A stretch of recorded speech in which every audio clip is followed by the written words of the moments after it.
Okay, Adam. So you have been a member at Clint's Gym Creed for how long now? I think it's been about 5 months, coming up right on the 5 month anniversary. Okay, awesome. Awesome. And what were you doing before that? As far as fitness, Yeah, were you doing anything other than jujitsu? and no, jiu-jitsu is kind of my baseline. A lot of the times, I was dabbling at home with some calisthenics and stuff, but I never was. I've kind of fell off the path a little bit. I was going to talk about that as part of what I got going on this morning.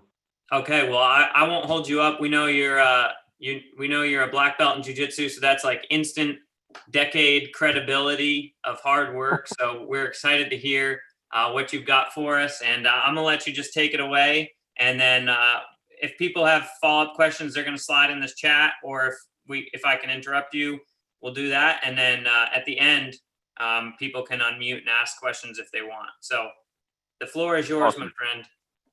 Well, I appreciate it. I know you guys call me the powerful black belt, but as one of the Gracie's told me one time, a black belt only covers 2 inches of your butt. You got to make up the rest. So it's a moniker. Sometimes I feel like I don't deserve. Like Ben said, my name's Adam Bowen. I started Creed about 5 months ago when Clint Watson came into the gym where I was training, and kind of got to know him and figure out what he's about. And I need to get back on a path to fitness, so I joined Creed, and it's been a good thing for me. I started jiu-jitsu in 2006, and it's been a catalyst for change in my life. So today I kind of wanted to share some of the lessons learned and the pitfalls along the path to black belt, and kind of where I bobbled. And I hope you guys can find a parallel with something going on in your life. You know, Ben was talking the other week about setting systems versus goals, and I was sitting there. Had a busy morning. I was trying to get the kids to school, and I was in and out. But I was first morning. I was really like writing down some notes, and he started talking about jiu-jitsu, and jiu-jitsu just gets me fired up. So I wanted to put some thoughts down. But like I said, jiu-jitsu put me on the path to be a better person. You know, I am a black belt, but I'm still failing daily at achieving that black belt standard. But what jiu-jitsu does for me is it kind of sets some guardrails in life. When I bobble life and when I hit up hard against those things, jiu-jitsu lets me know that, hey, you need to auto-correct here. And so I want to start out with a quote by a Japanese swordsman, Miyamoto Musashi, who was a Renaissance man in his own right, and kind of applied his martial arts skill to a lot of different aspects in life. And what he said is, if you know the way broadly, you'll see it in everything. And that's kind of how I view jiu-jitsu as an optic. It was really the first goal. I had the maturity to realize that there was a path, and it was kind of a repeatable path along just about anything you wanted to accomplish. So for those that don't know, jiu-jitsu is one of the fastest growing martial arts right now. It's a submission grappling art that uses positional control and clinches against an opponent, and you use leverage and that superior position to achieve dominant positions and apply chokes, arm locks, joint destructions. And really what it is for me is it's an art to learn how to solve problems under stress. When I've been when I've been in a bad position before, I can say now I can say, hey, I've been here before. I know how to do it, so I can use my tools to go after it. So that's kind of how I'm looking at some goals in my life now, or things that I'm not necessarily doing the best at. Jiu-jitsu has a high attrition rate. I mean, it's a fun martial art. It's addicting. But they say 60% of the people who get off the couch, come put on a white belt, actually make it to the first major progression, which is blue belt. And a blue belt is someone who's a fairly formal opponent. They've seen most of the techniques, and they have a working knowledge of the moves. And they could be a nightmare for somebody who's untrained to come up against them. But a lot of guys at blue belt, they don't make that initial jump to blue belt, or once they get to blue belt, they kind of trail off. They feel like it's such an accomplishment. It takes about a year. And, the joke is that blue belts are the black belts of quitting. And from there, this attrition rate goes up. And as fun as it is, guys, just for one reason or another, kind of fall off the path. The statistic I've seen is less than 1% of people make it to black belt. I think in my own personal experience around here and the guys I've trained with, I've seen less than 1% do that. And there's multitude of reasons why guys don't make it, but it is attainable. It's just a matter of showing up and getting that mat time we talked about a couple weeks ago. So what is having a black belt? It is a symbol of reaching a high level of skill. Depending on what black belt you're talking about. I mean, there's varying levels of black belts. But really what it is, it's letting you know you're ready to start learning. Every promotion before that was kind of like a learner's license to drive a car, and then you get to black belt, and you're like, okay, now I'm ready to start learning for real. And it's a time to start giving back. And it was really time to realize, I was looking around and said, man, I really thought I would know a lot more stuff than I would when I got a black belt. So I've got to keep training. I don't know it all yet. So I want to go down today and talk about some of the key lessons that I've learned reaching this goal. And I'll try to make it quick. I can kind of run long talking about jiu-jitsu. And I don't think I have anything earth-shattering here, but like I said, I hope you can find a parallel and something you got going on in your life. So the first lesson out of the gate was to get healthy. Most people on this call, I imagine, are already in some kind of great shape fitness-wise, are already working on that. But you have to constantly improve, take care of your meat vehicle and your mind. The practice of jiu-jitsu forced me to make better habits. I came out of college with making some, I was making bad choices with the things I was eating and drinking, putting in my body, and the exercise I wasn't getting. And jiu-jitsu is the first thing to say, hey, you go to the mats won't lie. If you're eating and drinking the wrong things, if you're not getting sleep, if you're not clearing your head and setting that time aside for yourself, you're going to get your butt stomped on the mat. So that was the first thing. Just I wanted to get better, so I cleaned up my diet, cleaned up my exercise habits, and it was the first catalyst for me. I trained for self-defense, and for that reason, I want to be more capable to defend myself, those around me. If I can't walk up a flight of stairs without getting winded, my jiu-jitsu isn't going to amount to anything. And then having that good health, I mean, jiu-jitsu is challenging, but having good health, being able to put yourself in a bad spot, you're going to be able to make decisions easier. So taking care of your body, taking care of your mind, when life gives you something hard to deal with, you're already going to have all that work you put in the gym to kind of up that level of stress your body's able to handle. So it was huge, and that was the first time I really learned that and saw that. Confidence to go out and achieve hard goals, and confidence to go out and do something that's a little bit challenging. I lacked confidence as a kid, and it's always that cliche that martial arts builds confidence. Like I said, I trained for self-defense to defend my family, loved ones.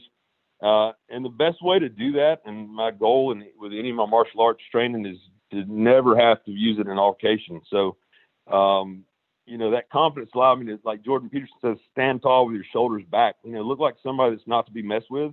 Not necessarily a boastful arrogance type thing, but, sound like you could handle yourself. And that was, jiu-jitsu kind of emboldened me to do that.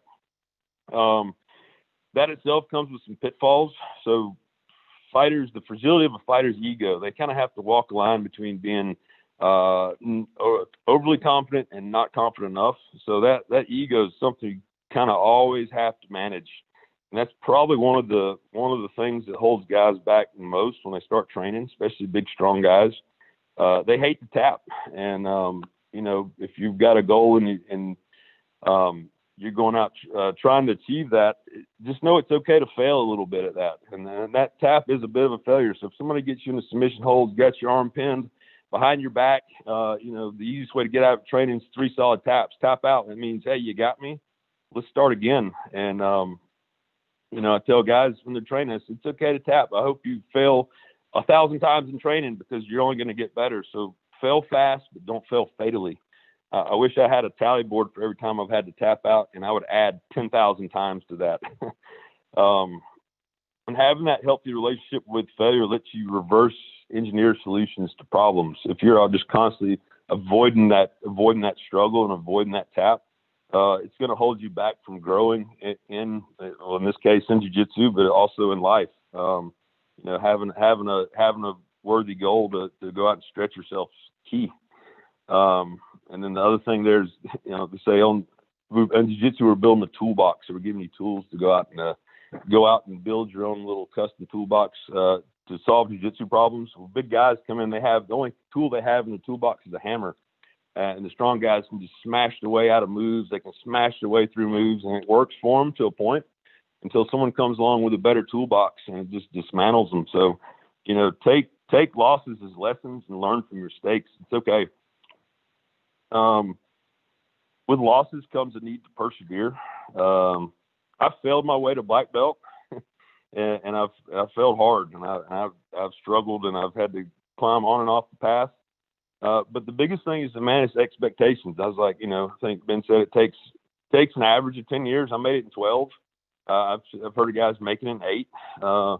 And I started jiu-jitsu. All right, on the path to black belt. That's cool. 6 months into training, I had a ginormous setback. I tore my ACL in training. It was a freak thing. Like I said, I came in a little unhealthier than I should have been, a little overweight. I was training a little harder than I should have been at the time. I was actually trying to go to a tournament. And this freak thing, tore my ACL. But luckily, I'd already established those guardrails around my health that I talked about. I was eating the right things. I knew what I was supposed to be doing. So I really, actually, tearing my ACL was probably the best thing that happened to me on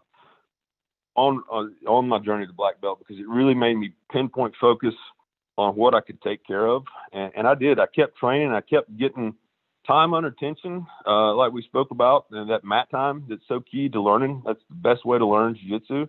But it looked different than me going out on the mat and rolling. So I say, do what you can where you are with what you have. And even if it doesn't look like you thought it would, I came back from that injury better than when I left. I was actually in better shape. I tore up my PT.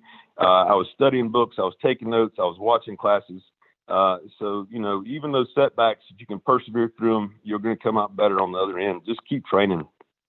Manage the expectations. Like I said, I thought I was just going to blast through, hopefully get my 8 years to black belt. That's fine.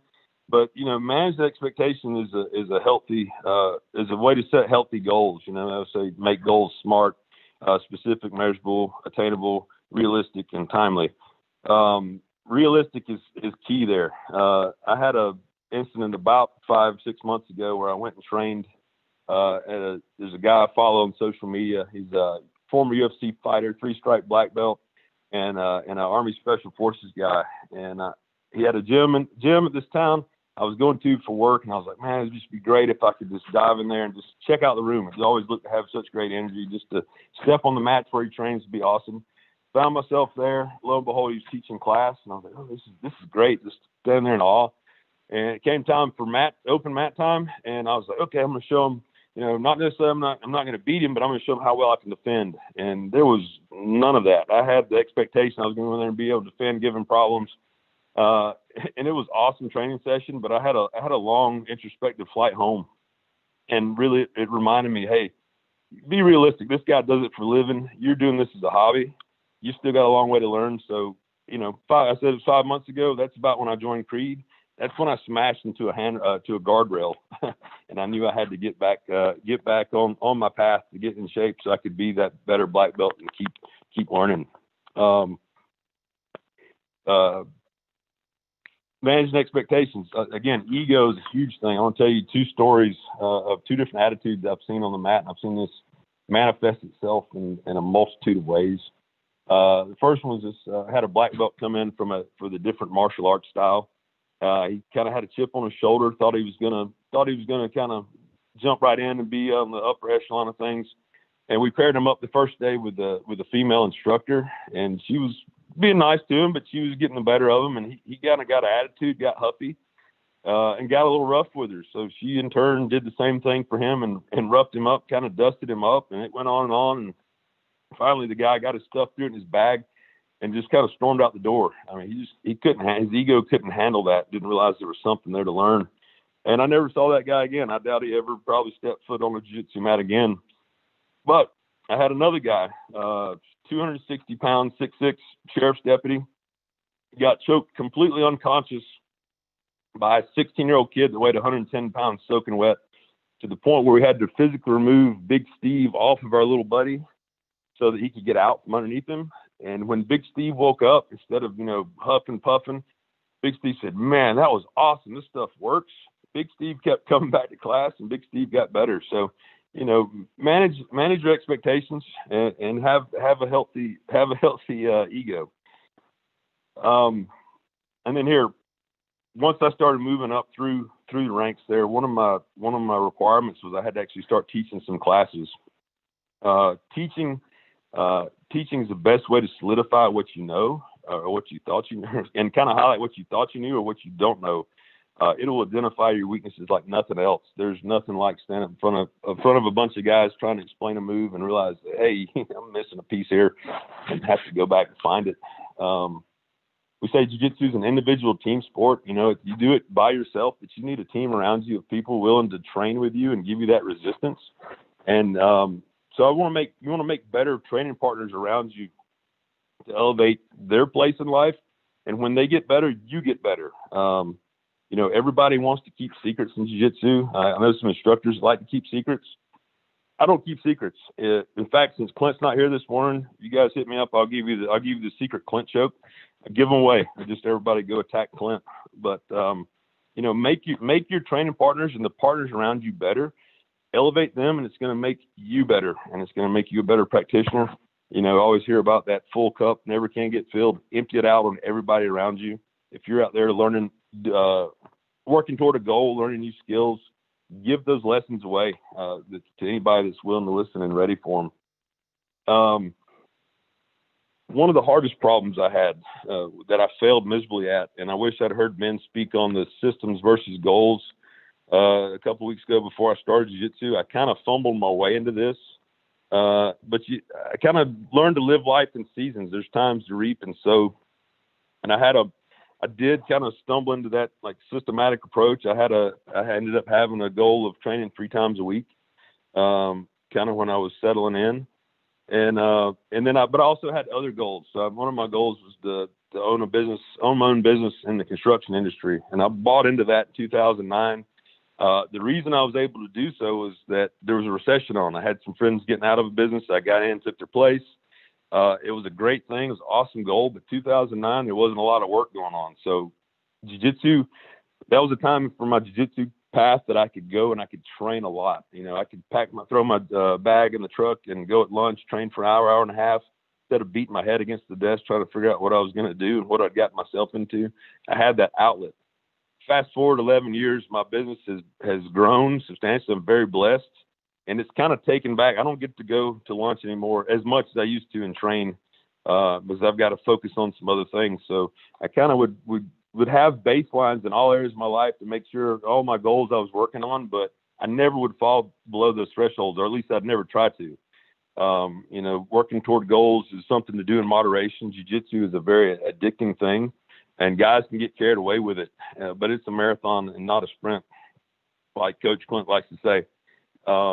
You can't get caught up comparing your progress with others. I had a buddy I got interested in it, and he trained with me for a long time, but he ended up holding the record for the most consecutive classes attended. And at the time I was married, he wasn't. I had a kid, he didn't.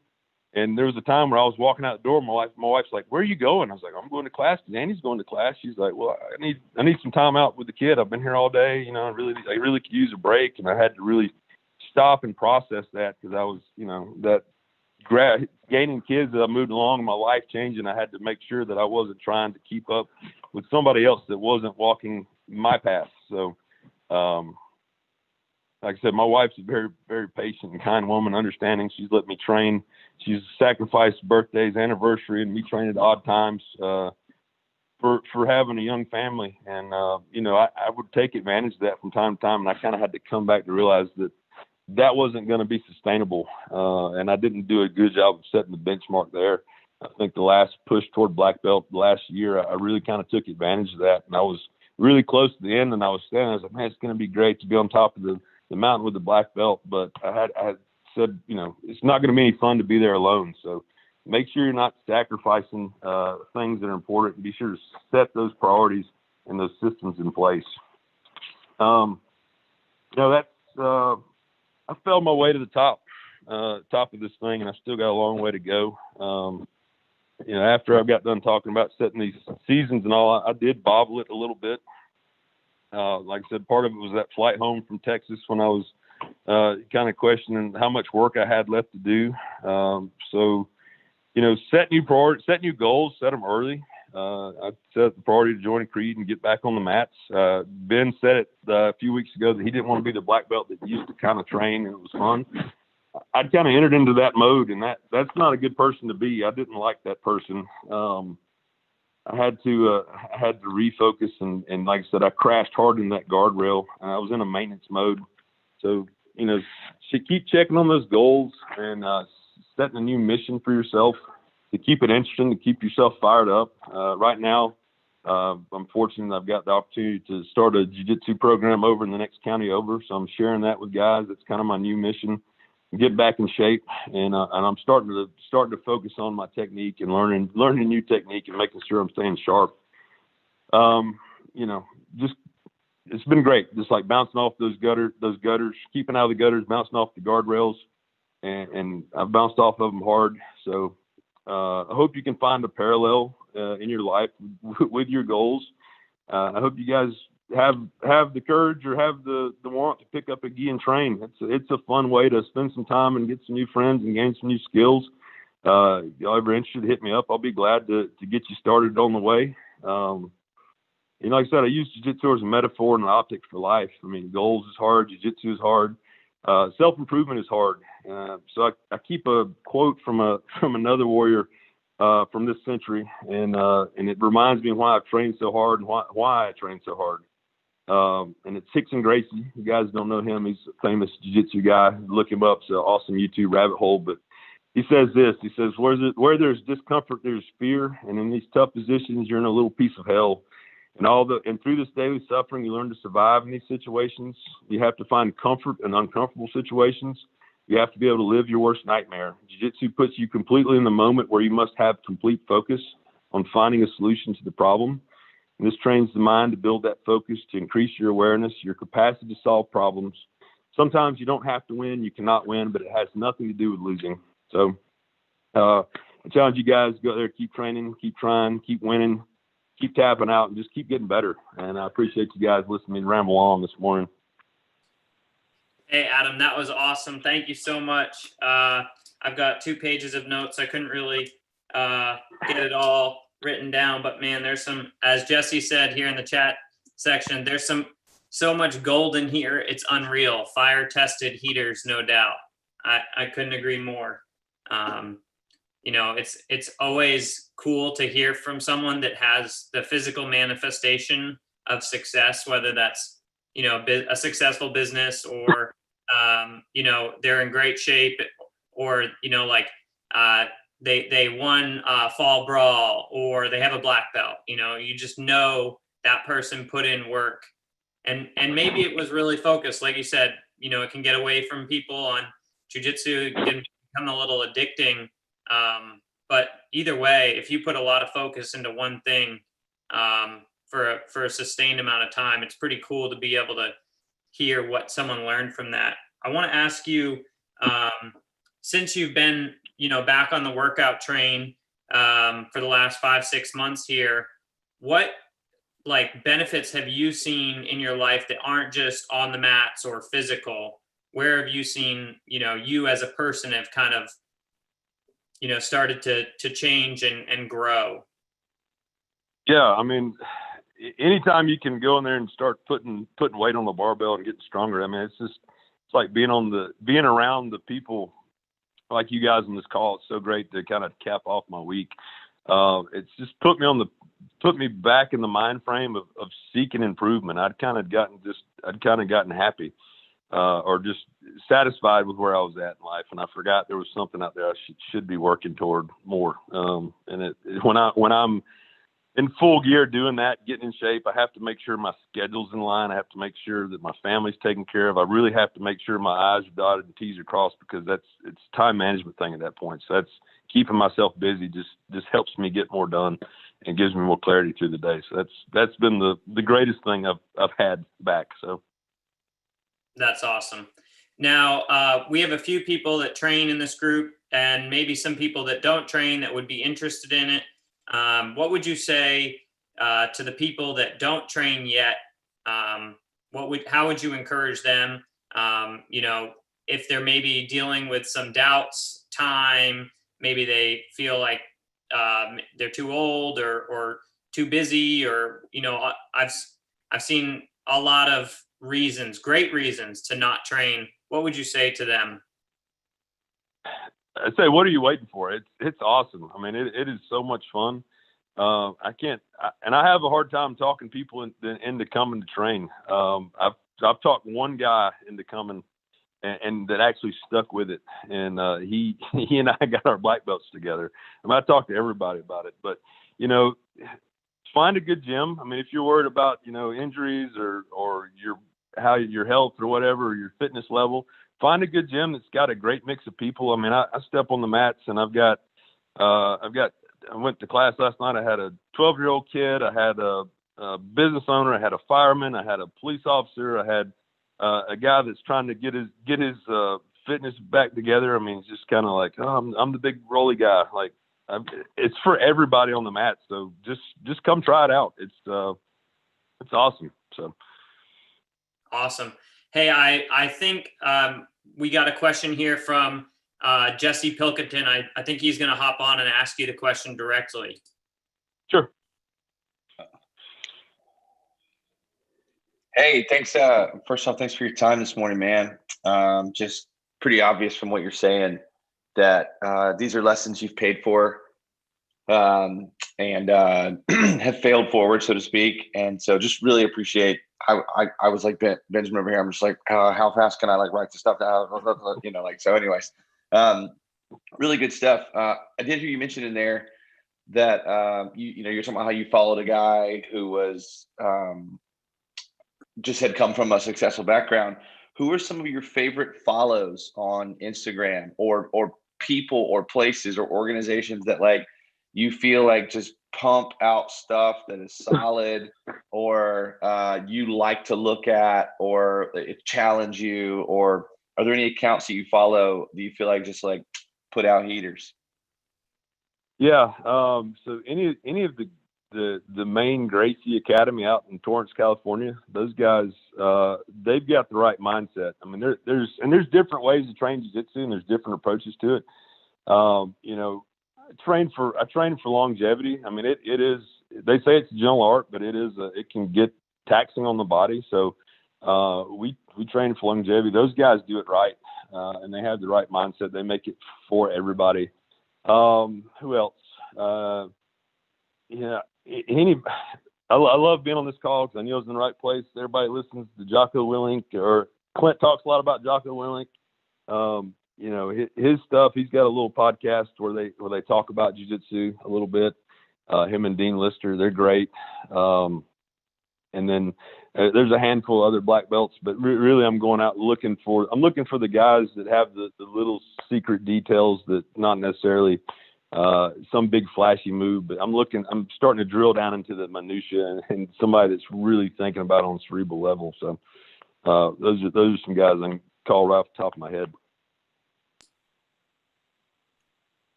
Awesome. Thank you. Thank you for answering that. I got another question. And if you want to raise your hand, or put anyone else wants to put a question in the chat box, go ahead and do that. So I like to think about, since I started training, I'm starting to apply kind of the belt rank system. So for those of you that don't know, it's white, blue, purple, brown, black.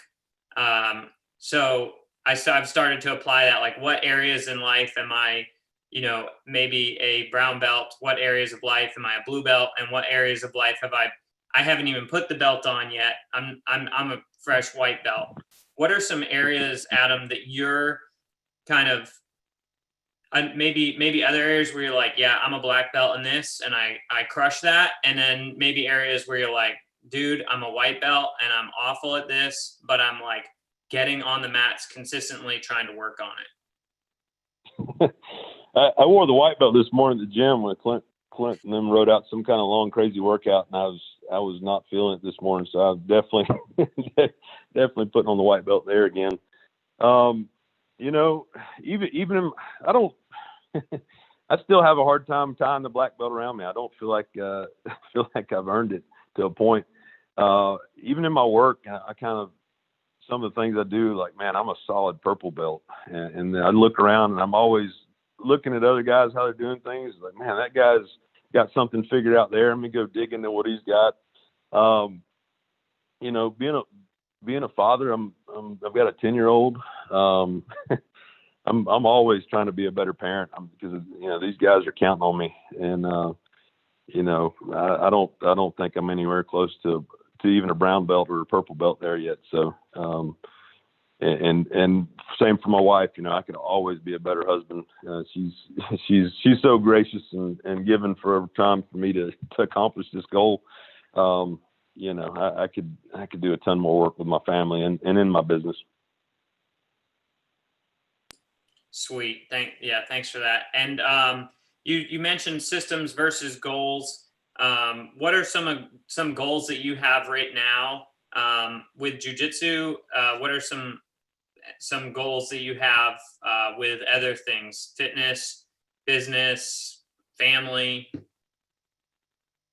Yeah. So in jiu-jitsu right now, like I said, I'm starting a new program. So last night I had 8 guys on the mat that they've been doing it for 3 weeks. So my goal, and like I said, I'd step back from it a little bit. My goal right now is to kind of sharpen up, get back to where I was as far as my acuity instructing. And I want to push these guys. Like I've got 1 year, and I'm going to try to get as many blue belts in there and encourage many guys up there to grow that program. We actually embedded into another martial arts school, a guy that's a karate black belt, and he's there learning, and I'm there kind of helping him get his jiu-jitsu program off the mat. So I'm going to try to get as many people indoors, share the art as much as I can, and try to continue to be or get back to where I was or even better than I was instructing before I kind of took my hiatus. Other areas, fitness is key. It's huge for me right now. I've fallen off. Like I used to could run a 6.5 minute mile. I don't think I could run an 8.5 minute mile right now. I used to do a ton of pull-ups. I just bought a pull-up bar. It's killing me to go back in the gym and see the things I used to do that I can't. You know, and let me think. What else? That's all I got off the top of my head right now. Hey, just those few things. That's really cool. That program that you're working on. So you don't have to be doing that. Is that like kind of a service project? Are you getting paid to do that? How did that come about, and how do how does that fit into your life? Sure. So it's a satellite program of the school I train at here in Athens. It is a little bit of a paying gig just to compensate me. Like it's 30, 45 minutes from the house. So I've got some travel time, and it is late. We ended up making it late at night so I could, get my family taken care of. So it starts at 8:00 and goes to 9:30 after open mat there. So it is a paying gig. Like I said, the guy has a nice little martial arts studio there. And it's one of the first times I've ever been compensated for my skill, and it feels almost too good to be true. Like I'm getting a little bit of compensation for doing something I love to do and helping people out. I've trained guys and taught so much for free that I love sharing it. When we moved into my house here, I actually they bought me some nice tatami mats. I've got a 16 by 16 square here, and I'm trying to get it shaped up and get some guys over just so I can elevate their game and make me a little sharper. So I would give it away for free, but if somebody wants to offer it up, I'll for sure earn a little money too. That's a dream right there. I mean, to pay to be on the mats is worth it. To not pay to be on the mats would be a sweet deal, and I can't imagine getting paid to teach and show people, let alone know techniques well enough to show people. So that would be pretty awesome. Last question here from me, unless anyone else has any others. Just raise your hand. Or Jesse, is your hand raised? I don't want to speak over you. I think he's good. Okay. Last question here from me. Systems versus goals.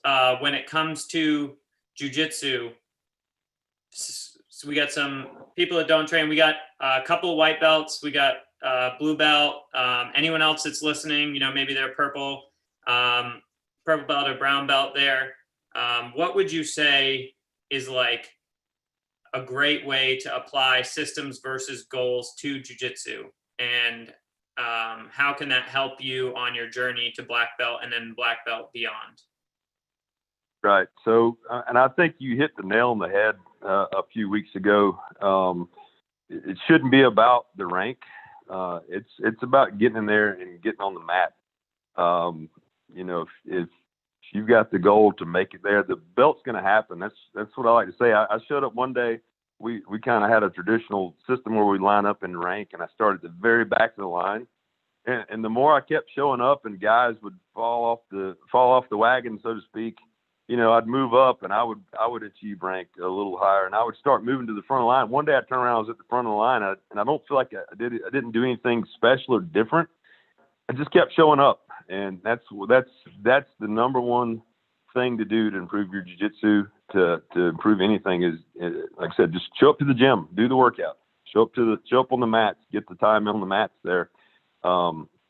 You've got to have that, and same thing with when you're rolling, because rolling can kind of be fun. It's kind of a meditative practice, and sometimes it's fun just to let loose and let your mind go. But have a goal with an individual opponent, or if you say you're partnered up with someone that has less skill than you, then come up with a system to roll with those guys where you're getting both of yourselves better. If you're just there smashing the blue belts, they're just smashing all the white belts. They're going to get discouraged, and all you're going to do is learn how to smash white belts really well. So, make it a give and take to where you can kind of learn from each other, give them some room where they can kind of experience things that they normally wouldn't. And same on the reverse of that, if you're going with someone that's got more skill than you have, maybe my goal is to just defend and be safe and have an impenetrable defense. So, going after it in those ways kind of just limits you from just going there and having fun and not really having a purpose when you rolls. That's exactly what I was talking about, or what I was hoping you would kind of talk about. There's no substitute for mat time. Keep showing up. It's funny when you're like last night I was at a class and you're at a small school, and there's no higher rank than blue belts. That's like very often can happen. Maybe there's one purple belt or something, and you're like, wow, like this is going to be a different night than when you show up to a competition class and you've got, 2 brown belts, 3 purple belts, and 8 blue belts, and you're just in for pain from my position. So that outlasting, I think that's something that's true in all things in life. I think about maybe when you started your business in 2009 or took it over, how much of your success was tied to outlasting other people or starting at a down time in the market. Right now in the real estate market, we sell real estate here in Maine. It's crazy. Everyone wants to get in. But the people that are doing really well now got in a time in 2008, 2009, like my family did. My mom started back then when there was just right when you did, when there was nothing going on. There was it didn't seem like there was any opportunity. Can you kind of talk about your business and how that played out the same, and how, this approach, the systems versus goals, and, being on the mats in business is kind of the same thing? Absolutely. This one hurts to even remember. So 2009, when I took it over, I just had won my first contract with a local hospital here. It was the first one I'd kind of overseen, priced myself, and I won it. And that's when we started the business. When I started the business, that was my source of income, and it was a long-term contract. So I had a little bit of breathing room there, but Took a couple of years, and that thing kind of fizzled out some. And there was a point there, I say a couple of years, it was probably 2010. Talk about outlasting and talk about how gracious my wife is. From 2010 to probably mid 2012, I'd say almost 18 months, I went with maybe 3 paychecks.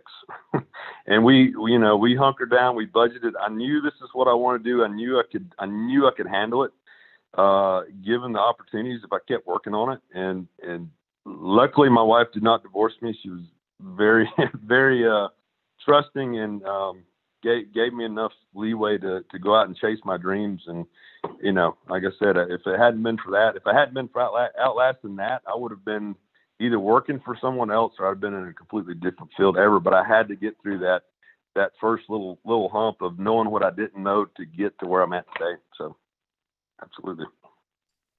That's awesome. Last thing, anything that you want to say, you have the floor, you have an opportunity to say anything you want. What's your last thing to say?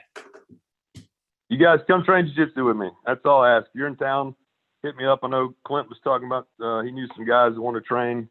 You guys are all welcome at the house here, or I can get you hooked up over at the academy there. Just come try it out. It's worth it. And you're going to find parallels. It's going to be so fun that you're not going to stop, and you're going to find parallels that's going to help you just keep and get better all around. So come do it. Awesome. Don't wait. Thanks, Adam. And last thing here, how can people get in touch with you? Can you give a little shout out to your business? How can people get in touch with you? And are you on social media or anything like that? Yeah. So my business is Resource Construction. We're at resourcebuild.com. We are a commercial contractor specializing in pre-engineered metal buildings. So look me up there. I've got a email address there. You can hit me there, or I'm at adambbowen@gmail.com. I'm also on Facebook, just at Adam Bowen, and I don't even know I have an Instagram page, but I don't know what it is. Adam Bowen 10, I think. So, and then you guys all have my number here, so feel free to reach out anytime. Perfect. Thank you so much, Adam. Really appreciate you taking the time with us. Hey, if you're on the call, this is going to be as a live video on YouTube. You can share it if you got a lot of value. Share it with some friends. If you know other brothers that want to get on the program, 7:15 every Friday morning, we're on this call. We're doing it through Zoom. Some days we go live when we have an awesome speaker like Adam. Some days we don't. It's more of an intimate setting where we can just talk, share about life, grow together. So get on the program, share this, and then we'll see you guys next week. So everyone, I'm going to unmute you, and you can say goodbye. That was awesome, Adam. Appreciate it. Thanks, sir. Thanks, Adam. Y'all have a great day. See you, boys. Thanks, Adam. Really appreciate it, man. That was legit. Thank you, Ben. We'll look forward to training sometime, man. Look forward to training sometime. Hey, I can't wait to get choked out sometime. Let's do it. Hey, I might get choked out. Who knows? I'm not that blue belt that gets lucky.